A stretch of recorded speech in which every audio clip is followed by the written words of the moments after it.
क्या आप जानते हैं महाभारत का बीज उस दिन बोया गया था जब एक पुत्र ने अपने पिता के लिए अपना पूरा जीवन बलिदान कर दिया। जी हाँ, कहानी शुरू होती है हस्तिनापुर से। राजा शांतनु गंगा किनारे टहल रहे थे। वहीं उनकी नजर पड़ी एक दिव्य स्त्री पर। वह थी गंगा। दोनों का विवाह हुआ और उनसे जन्मा एक तेजस्वी पुत्र देवव्रत साधारण बालक नहीं थे। बचपन से ही वे शास्त्रों के ज्ञाता, धर्म के रक्षक और अपार शक्ति के स्वामी थे। लोग कहते देवव्रत का तेज सूर्य से भी प्रखर है। वर्षों बाद एक दिन राजा शांतनु की नजर पड़ी एक और कन्या पर। उसका नाम था सत्यवती। राजा मोहित हो गए, विवाह करना चाहा, पर सत्यवती के पिता ने एक शर्त रख दी।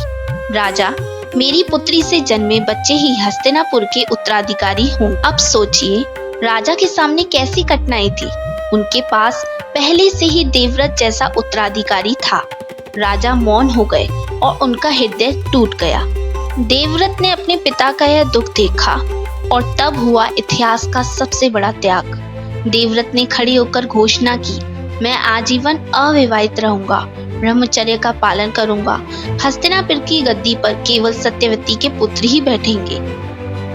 उस क्षण आकाश गूंज उठा। देवताओं ने कहा, आज से तुम देवव्रत नहीं भीष्म कहलाओगे, क्योंकि तुम्हारी ये प्रतिज्ञा भीष्म है, अद्वितीय है।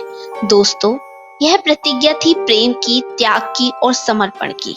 लेकिन यही प्रतिज्ञा आगे चलकर महाभारत के युद्ध का कारण बनी। युद्ध जिसने पूरे आर्यव्रत को हिलाकर रख दिया। यही थी भीष्म प्रतिज्ञा की गाथा।